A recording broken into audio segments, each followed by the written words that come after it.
Hello friends, இன்றைக்கி நம்ம இந்த வீடியோவில் என்ன பார்க்க போகிறோம்னா சிம்பிளான சிக்கன் கிரேவி எப்படி செய்கிறதாங்க பார்க்க போகிறோம். அதுக்கு ஒரு வானலில் தேவையான அளவுக்கு எண்ணெய் எடுத்துக்கோங்க. எண்ணெய் சூடானதுக்கப்புறம் சோம்பு, பட்டை, லவங்கம், 2 பிரியாணி இலை, அப்புறம் தேவையான அளவுக்கு இஞ்சி பூண்டு பேஸ்ட்டு, 2 மீடியம் சைஸு வெங்காயம்.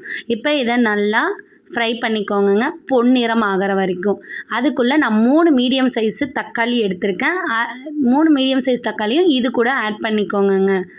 இப்போ இதை நல்லா ஃப்ரை பண்ணிக்கோங்க. இந்த பச்சை வாசனை போகிறதுக்குள்ளே நான் பார்த்திங்கன்னா 1/2 கிலோ சிக்கனை நல்லா கல் உப்பும் மஞ்சத்தூளும் போட்டு நான் கழுகி எடுத்திருக்கேன்.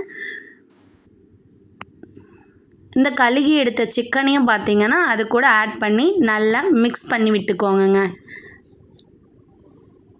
மிக்ஸ் பண்ணதுக்கப்புறம் தேவையான அளவுக்கு உப்பு, மஞ்சள் தூள், அப்புறம் பார்த்திங்கன்னா நான் 1½ ஸ்பூன் மல்லிப்பொடி எடுத்திருக்கேன், 1 ஸ்பூன் வீட்டில் அரைச்ச மிளகாய் தூள், 1 ஸ்பூன் காஷ்மீர் சில்லி பவுடர் எடுத்திருக்கேன்.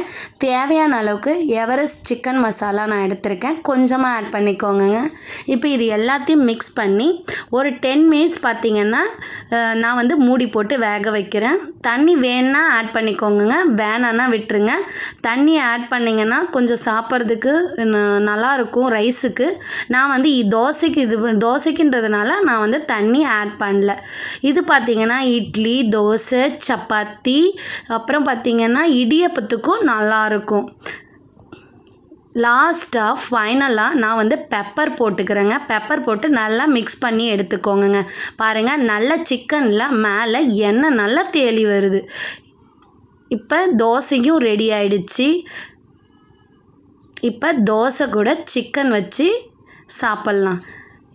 வாங்க சாப்பிட்லாம். இந்த வீடியோ உங்களுக்கு பிடிச்சிருந்தா லைக் பண்ணுங்கள், ஷேர் பண்ணுங்கள், சப்ஸ்கிரைப் பண்ணுங்கள், கமெண்ட் பண்ணுங்கள். தேங்க்யூ.